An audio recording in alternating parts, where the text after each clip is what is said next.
Hello, I'm Stan Copeland.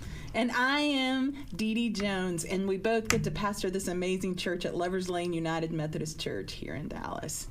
We have got a good show today. Yes. I am so excited. I've been looking forward to this. I have too. I cannot tell you how crazy it is for me that I get to sit next to this amazing human who I have known literally since I was about 18 years old. Wow. But we're not giving our age. We're not giving giving that our away. But it's been a while. But it's been a while. And we've seen some years. ups and downs. We have. We've been so close. We've sang. I was literally trying to think about how many platforms we have sung on together and stages and churches. There's no way to and how count them many. all. There is no way. I don't think so.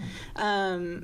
But what an honor it has been to have you in my life. And what an honor it is to have you today. I know that just starting out with us, we were just singing and having fun as kids. And what has kind of happened, I want you to share with that today. Like, what has happened in Well, these when years? we first met, I have to say, I watched Dee Dee from afar at the very beginning and was captivated by her talent because she was on TBN doing that world and showing the world what you had to offer from all the talents God's given you. That was a long time ago. That was a long time ago, but it was just amazing to watch her. And at that point, I learned a whole lot, too, about communication and what it was like to get on a major stage at that point, worldwide stage, and just hold yourself together in a moment of live music, which is kind of scary from a performer's perspective. Yeah. But fast forward, I was singing with my family at that time. I grew up in a really small town, and I ended up, long story short, because I know we're short on time on this program, but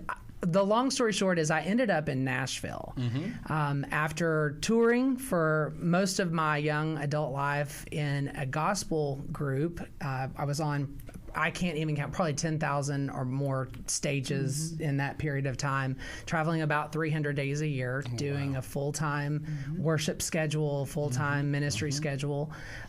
Our group at that time decided to kind of go into a different direction, a little bit more what I would call old school, which is nothing wrong with that, right? That's right. But it was not quite where my heart was at. And so I took out on my own in a solo ministry where I spent a lot of time really ministering more so to youth about a bullying campaign or an anti-bullying campaign. So I went to public schools all over Texas, parts of Arkansas, just really the southern states, kind of sharing my story, my experience when I was a kid in high school, and how I was bullied as a kid, and sort of why it was important to stand up for those being bullied. I spent a big chunk of time doing that, and led some worship, filled in for some worship leaders that were out on PTO or needed some time with their family. I did that for a while, and then landed in country music, of all things, writing and singing with a pop country group. And man, that was an experience. And good. It was a great experience. It was good. It was a great experience. It's sort of like, I feel like at moments God allows us opportunities where we sort of up the game. I kind of talked about watching Dee Dee from afar and her talent. At that time especially, I mean, she was a superstar in my eyes. I was watching her on TBN and watching her use her talents and her gifts, and that sort of upped the bar for me. And then she encouraged me, of course, along the way as we became friends. We did music together. And as each step of the way was just one more step in becoming what I feel like God had created me to do. Yeah. And country music for me was the next step as well, because the unfortunate part about gospel music or Christian music as a genre is that they tend to get stuck in one way, one direction, one sound, and they don't progress with times. Getting in country music sort of opened my eyes up to how modern production works, how modern songwriting is written, and why a vast public ear is drawn to those sounds, why they're drawn to those types of lyrics and how those things are written out. And it taught me a lot about better communication. And I think as a songwriter especially in a Christian environment, there's another way that we can up our game in writing songs that are more relevant, using language that's a little bit more up to date that people will relate with, they'll connect with. And really good theology. And strong theology. So what happens if you take strong theology That's right. with a modern language that communicates to a younger generation what it is that we need to communicate? That's important. And that was the piece that was missing for me. That's what country music taught me. You know, I've been so impressed, Randy, as has everybody, just hearing you sing. I know you've won Grammys, Dove Awards. I mean, you've just got such a resume. Thank you. The theology in your Christian music, the music you're writing today, that I have heard is just so solid, and it has to come from your life experience. Absolutely. And you've mentioned something about bullying and that being part of your high school days, part of your life experience, and that must have been very painful. And I think our theology kind of lends itself for that. Those cross times, those sacrifice times, and those very tough times. And obviously, you found a sense of resurrection in your professional and in your Christian life. It seems like. Absolutely, and I think that those times really they lend themselves to help us know where we're headed in the future when we face hard times, when we face hardships, when we face dark days of not knowing what's ahead of us. Those experiences in the past are what sort of laid that foundation, at least for me, on how I would handle those going forward. Right. I noticed a comment that you had made about at one time in high school being suicidal. Yeah. And just, kind of at the end, where we know a lot of kids that go through bullying. We've heard too many stories about kids who've ended their life. And you said until that one very unforgettable day. Yeah. Tell us about that day. Well, I was a very artistic kid growing up. Yeah. I preferred to be watching a Broadway show versus at a basketball game. And when you grow up in a small town like I did, where I had 25 people in my graduating high school class, you are going to stick out like a sore thumb. You're going to definitely be the outlier of the basketball stars that were in my high school at that time. And I was bullied a lot for that. I was probably a little bit soft. I had a very tender heart. It didn't take much to make me cry. I could watch a show on TV and just bust out in tears. And in a country town, that's not the manly thing to do. You have to, toughen up and be a certain way to be accepted. And so I fought a lot through school because of being so different than everybody else. And that bullying really led me to a place where I questioned what my purpose in life really was about. And why, and I was raised in a Christian home. I attended church every time the doors were open, all through my childhood life. I had a great, amazing upbringing from my family.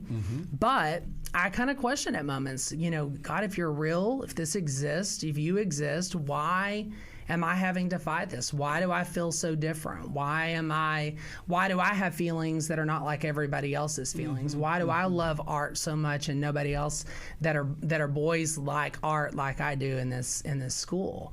And I pretty much had laid my head down one night and sort of had that moment that it's kind of that last hope, kind of that last call to God saying, if you exist, if you hear me praying to you right now, then I need you to show up. Yeah. I need you to show me this is right, because if you're not going to, then I'm just going to end all of it myself tomorrow. And what happened for me, and I know depends on who you ask. Every religion has their own interpretation of it, and traveling through the world, I've got everybody's opinion. Yep. But some folks say I had a dream. Some people called it a vision. I call it just a life-changing moment where God truly revealed himself to me. It showed up in a dream, if you will.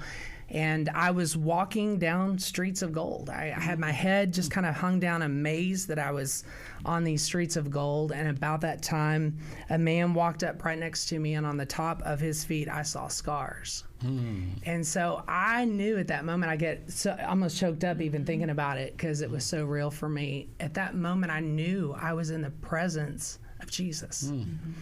And it was the craziest thing, because where some people would probably be so excited about that moment, in that very split second, I was filled with such shame because I felt like, here I am, ready to take my own life. And how dare me put God's creation in my own hands is kind of where I was at. Right. I was ashamed of feelings of being different. I was ashamed of what led me to that place, laying in bed the night before, and then wondered, did I take my own life? I had that doubt. And in that doubt, in that moment of shame, Jesus spoke to me and he said, do you believe that God has made all things perfect? And I answered and said, yes. And he said, then why would you think that he would start with you and not make it perfect? Wow. And I knew at that moment, right there, that I needed to stop questioning. I needed to stop doubting. He told me there, he said, I have a plan for you. I have a work for you that is so much bigger than what you could ever plan for yourself. Wow. And you're going to reach thousands of people with your story. You're going to reach thousands of lives with your music. And at that point, I wasn't even writing songs. Wow. Had no idea what that meant. But looking back on it now, over 35 years later, my goodness, I can look at it and say, wow, God does have a plan. So the next morning I woke up and I was completely, like, all of the anxiety that I had allowed to really just kind of take over my life, that darkness, the depression, I call it a cloud. It felt like everywhere I went was a cloud over my head. In that moment, it was gone. And the thoughts of suicide for me completely were gone the next day. Now, that doesn't mean I didn't have bad days, right? Sure. Yeah, and it doesn't mean that I didn't have days of doubting even later, or moments of shame or guilt, or, where I felt like I was inadequate in some way or not worthy to stand on a platform or write a song or what have you.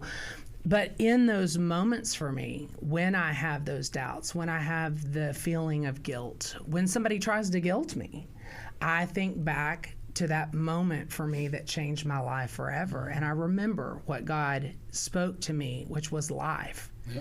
It was a prophecy over me that said that there was a work greater than what I had even imagined for myself. That means regardless of how unworthy I may feel, at that moment, God confirmed for me that I was worthy enough to work for him. And so that's sort of what led me to that place. I've got a question that I don't want to ask. I love those Dee Dee and I here, we're more. Pastors, but I've got to ask it. In those 35 years, did the church add to that shame, or did you find the church helpful? Yeah, watch out now, because I can get to preaching. Come on. Yeah, it was really interesting. In the beginning stages after my experience that I had, I spent a lot of time trying to hide in the closet, we'll say.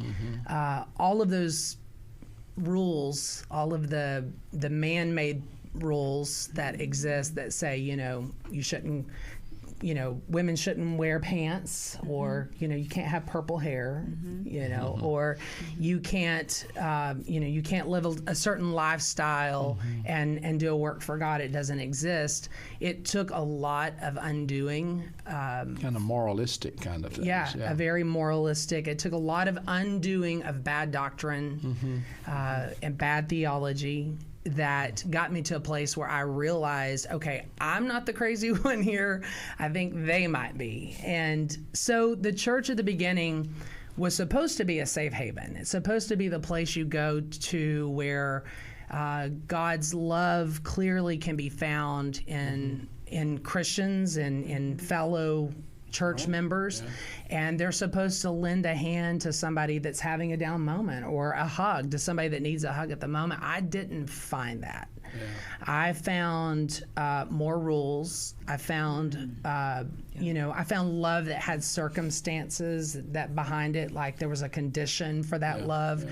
We'll love you if, for example, you don't have purple hair. We'll love you then, or we'll love you if you wear a certain type of suit, or you look a certain way, or you'll say what we want you to say. That was the kind of love from the church that I experienced. Right. That partially is what opened my heart, I guess is one way to say it, opened my eyes, but it certainly is what let me lean into country music. It's what sort of let me go down that path that said, because at that moment, after fighting it for so long, I came to a realization in my own life that my own happiness was not the reason I was not completely happy. The reason I was not completely fulfilled was because I was allowing people in my lives that didn't see things the same way that I did. And it wasn't God. I wasn't even talking about God or my relationship with God, but I was talking about people.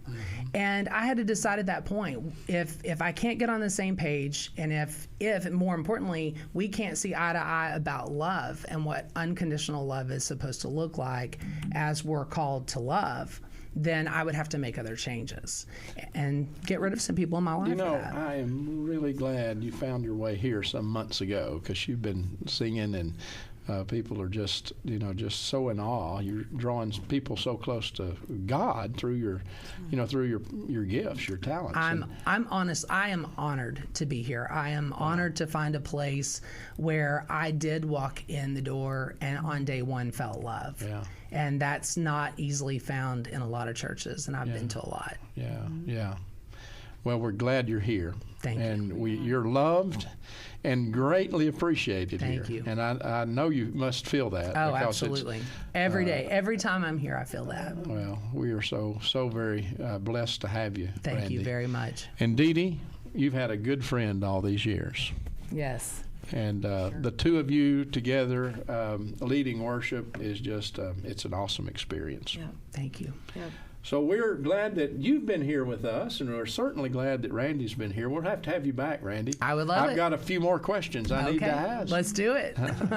So thank you very much. This is Hope Connection, and I'm Stan Copeland, the pastor here at Lover's Lane United Methodist Church.